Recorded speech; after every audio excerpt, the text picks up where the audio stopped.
Because tonight I want to talk about the 4 things that are important in changing a habit. If you have ever done weight loss, gone on a fitness program, done anything like that, and then gone back to your old ways, you know exactly what I'm talking about. And you know that it's a problem if you go back to your old ways, because usually then you get your old results, and that's absolutely no fun.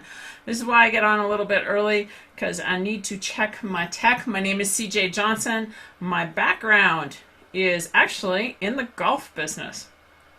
And what does golf and health and wellness have to do with each other? Well, I'll tell you what, they have a lot to do with each other, because while I was building that golf career, I had this huge body. I weighed over 250 pounds. I was physically a mess. I was 38 years old. I looked awful. I felt awful. Life was going to pass me by. My grandmother had her first heart attack at 40.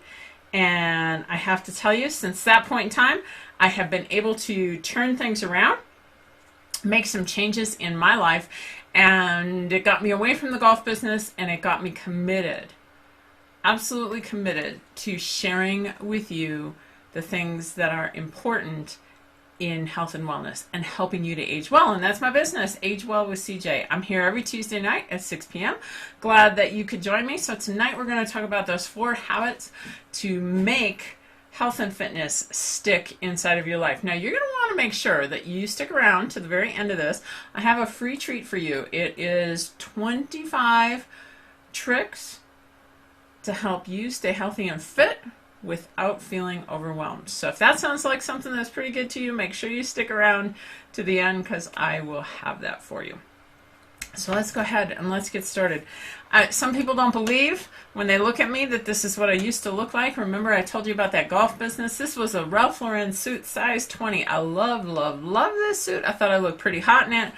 I was 38 years old in that picture. I'm about to be 55 in 2 months. I'm going to be 55 about 2.5 months. 55 years old. I think I look way better now than I did back then. I don't know about you. And I know that one of the challenges people have is not just losing weight, but it's maintaining weight, and that weight loss, especially as we age. So these 4 things are really the things that have helped me to build lifelong habits. I sure wish I'd known these things when I was 20, but I didn't. So here's what these 4 things are and what we're going to talk about tonight, how to make habits stick. So number 1 is what I call the BFF principle, best friend forever, the BFF principle. Number 2, I want to talk about the G word. Oh, I don't want to make you shake. The G word, goals, but it's more about than goals. It's just about getting clear. The next one I want to talk about is small changes and what small changes do or don't do over time. Because I think we overestimate what we can do in a day, and we underestimate what we can do in a year. And then the last thing I want to talk about is a party going on, is a little bit of celebration. So if that sounds like a positive, go ahead and give me a little thumbs up here. Hey, Catherine. Hello in South Carolina. A little later down there this evening, right? About 9 o'clock tonight. Hope you are doing well. Thanks for joining. If you have any questions, make sure that you post them in the comment section, and I will answer them during this. So let's get into this. Let's talk about that BFF principle. So when I say BFF, is this what you think about? Do you think of having coffee with your BFF, or laughing or giggling or that sort of thing? You very well might. But when I say BFF, I want to take that one step further. I'm not talking about your husband or your wife or your girlfriend or whatever it may be. What I'm talking about is how you look at yourself. When you look in the mirror, how do you see yourself? Are you your own best friend? This is my favorite, one of my favorite pictures here. This is the self-portrait. Look really close at this picture. So you see this little tiny kitty cat. He's looking at himself in the mirror on that left-hand side of the screen, and he's painting this big old handsome tiger. Is that how you see yourself when you look in the mirror? Because I have to tell you, that was not how I saw myself when that very first picture. That was not how I saw myself when I looked in the mirror. I did not look in the mirror like that at all. In fact, when I looked in the mirror, I didn't even really look at my eyes in the mirror. I had gotten so heavy and so uncomfortable, I really couldn't be honest with myself. So in order to go ahead and to make some change, you need to be your own best friend. And what most of us do is, when we're not our own best friend, we have this really crappy self-talk going on in our head. And, you know, it's kind of funny. When I was a golf pro, this goes back in, hey, Rick, how you doing? I just happened to look, I'm one of those people. I just happened to look down at my phone, see if there were any comments. Anybody have crappy self-talk? Or was I the only one? Because I think sometimes, man, I would take out this stick and I would absolutely beat on myself with this stick that I had. So I'm trying to get my live up on my phone. Hello, Rick. How you doing? But I just beat on myself all the time with my self-talk. It was nasty. It was not productive. You know, I mean, as a young golf pro, I'd be out there and I'd be hitting shots, and if I could hit 10 great shots, and if I hit the 11th one crappy, I got all over myself. And that was, there was a point in time I was out there and I was playing with somebody, and she shared something with me that I have kept with me since my late 20s. And what she told me is this. She told me, CJ, you need to stop shooting on yourself. And if that little piece of poo looks like a piece of poo, that's what it is, because it's shooting and the other word are exactly the same. Stop shooting on yourself. So I'm out there and I'm playing golf with this gal, and she was a much better player than I was. Now, back in the day, it wasn't that the players who were better than me hit the shots that much better. They were more consistent. They missed better than I did. That was kind of the bigger difference. And what she shared with me that day is I hit this one particular shot, and it was just awful. And of course, I launched into one of my self-talk tirades, actually coming out of my mouth, condemning myself, talking about how stupid I was, or whatever the case may be. And she looked at me and she smiled and she said, you know, CJ, this game is hard enough as it is. Stop shooting on yourself. You cannot afford to lose your confidence. And she's exactly right. Stop shooting on yourself. If you want to do better, that's a great thing. I'm glad you want to do better. But the way to do that is to not beat yourself up. So here is assignment number one. Number one, first thing you need to do on this journey to make habits stick is I want you to monitor your self-talk for one day. Don't change it. Don't do anything. Don't do anything different. I want you to monitor your self-talk for the whole entire day. At the end of the day, I want you to ask yourself this question. If your best friend talked to you the way you talked to yourself today, would she still be your BFF? Okay, I'm going to repeat that one more time because it's an important question. If your best friend talked to you the way you talked to yourself today, would she still be your BFF? If the answer is no, you need to change your self-talk. If the answer is yes, my self-talk was phenomenal, I was supportive, I was great, I was kind, I was gentle to myself, you put your hand out in front of you like this with the palm up, you bend your elbow, and you pat yourself on the back. But my guess is that you're going to need to make a point to stop shooting on yourself. Okay? So that's assignment number one. Okay? Are you with me in there? Assignment number one. Give me a little thumbs up if you're going to monitor your self-talk for the day. Okay. Number two. I told you this is a big one, but I know I hate the G word, goals, right? So I'm not even going to really talk about goals. I am going to talk about the why of goals. Because here's what usually happens with goals. We write stuff down, we don't accomplish it, and then we beat the hell out of ourselves for not accomplishing it. Does that sound familiar? That is useless. That's an absolute useless activity. So what I want you to do is I want you to do something a little bit different. I want you to still write down that goal. But here's what I want you to ask yourself, the question I want you to ask yourself. Why? Why is it that I want that goal? So let's just say this.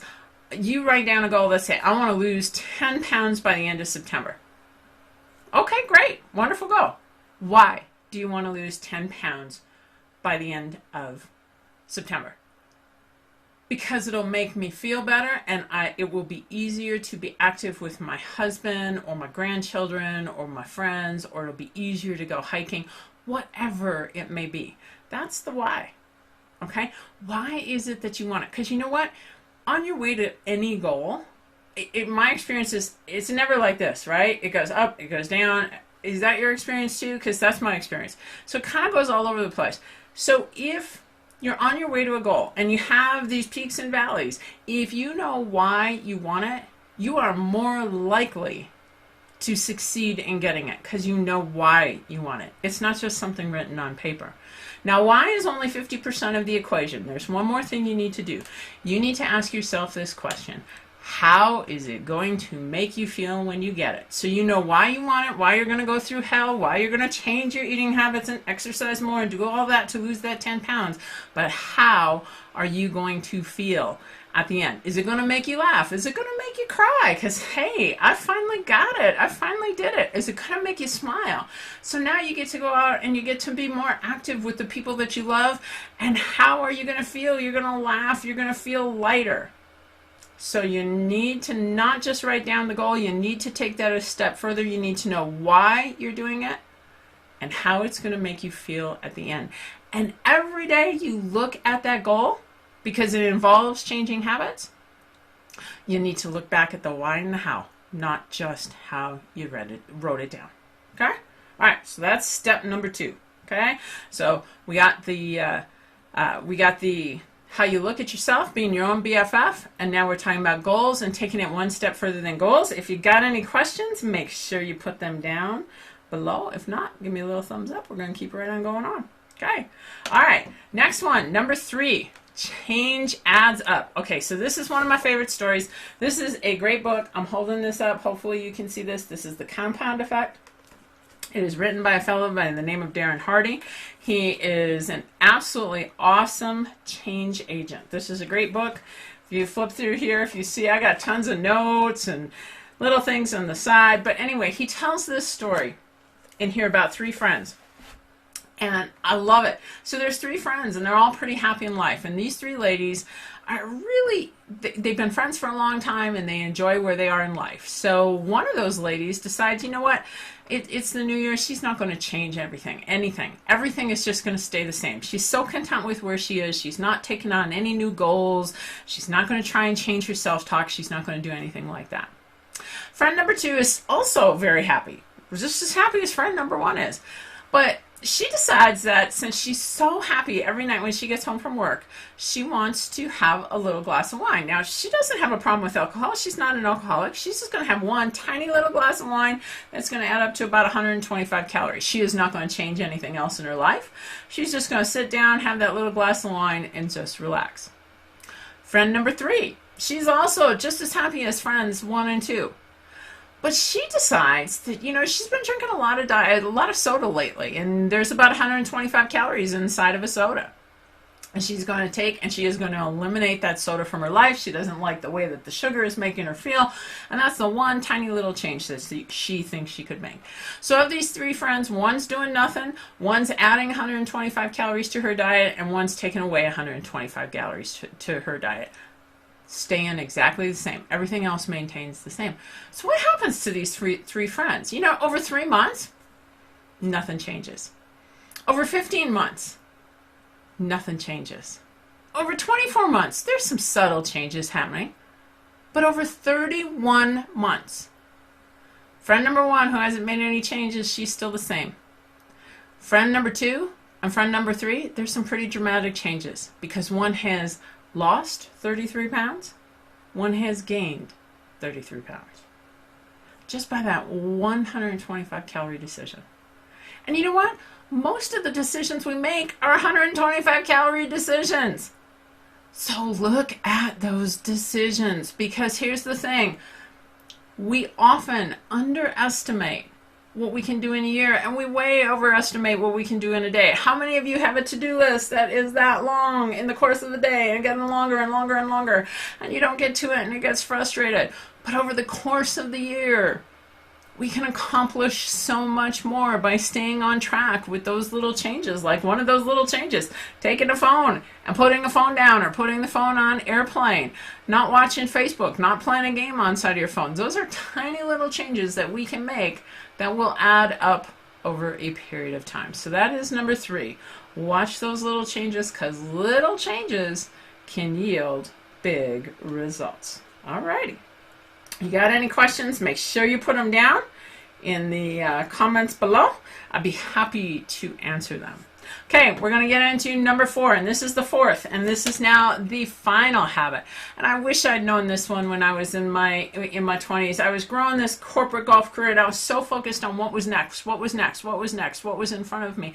I never took time to celebrate and party my success. I would say, woo, woohoo, that's good. And that was it. What's next? What's happening next? You know, when we don't celebrate our success, we start taking things for granted, and we start losing sight of how much we've changed and the things that we've done.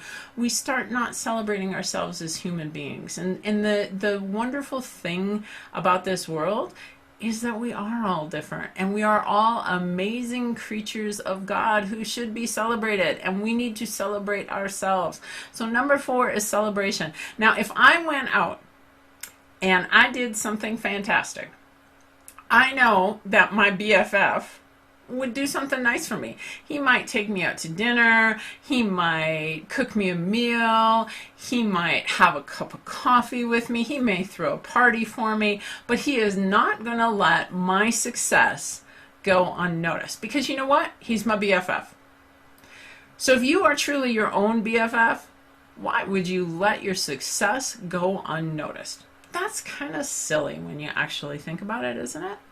So you need to stop, and you need to celebrate your success. That's one of those things that brings it all and makes it all worthwhile, because the bottom line is this: we're human beings. We are feel-good junkies.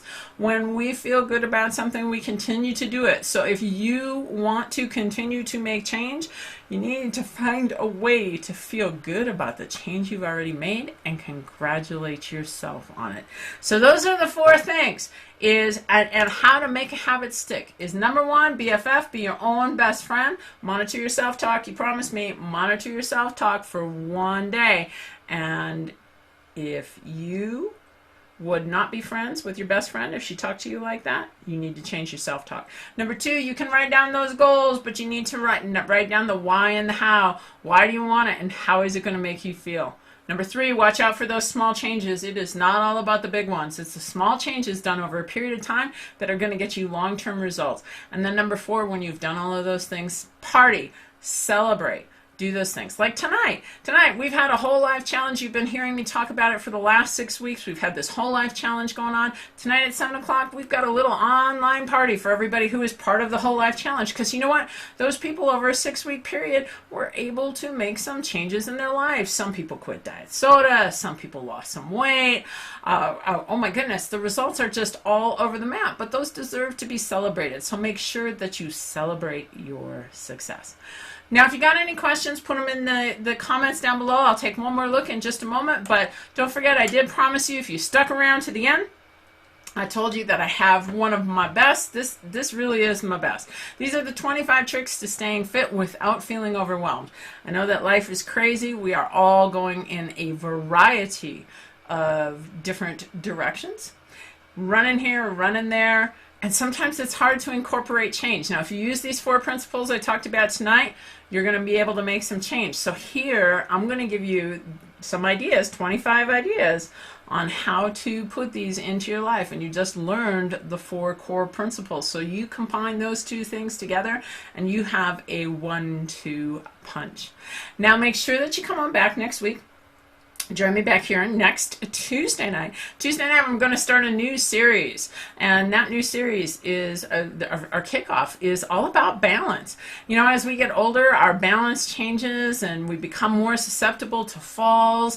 But the big thing is it changes how we perform athletically. We need to have good balance. And you might not have had to practice it before, but if you're over 40, you need to practice it now. And I'm going to give you some tips and tricks on how to improve your balance, which will automatically improve both your life as well as your athletic performance. So I don't see any comments down below. I hope that everyone's having a great evening. I will see you back here next Tuesday night at 6 p.m. Because you know what? Together, we can train smart, live bold, and age well. Good night, everybody.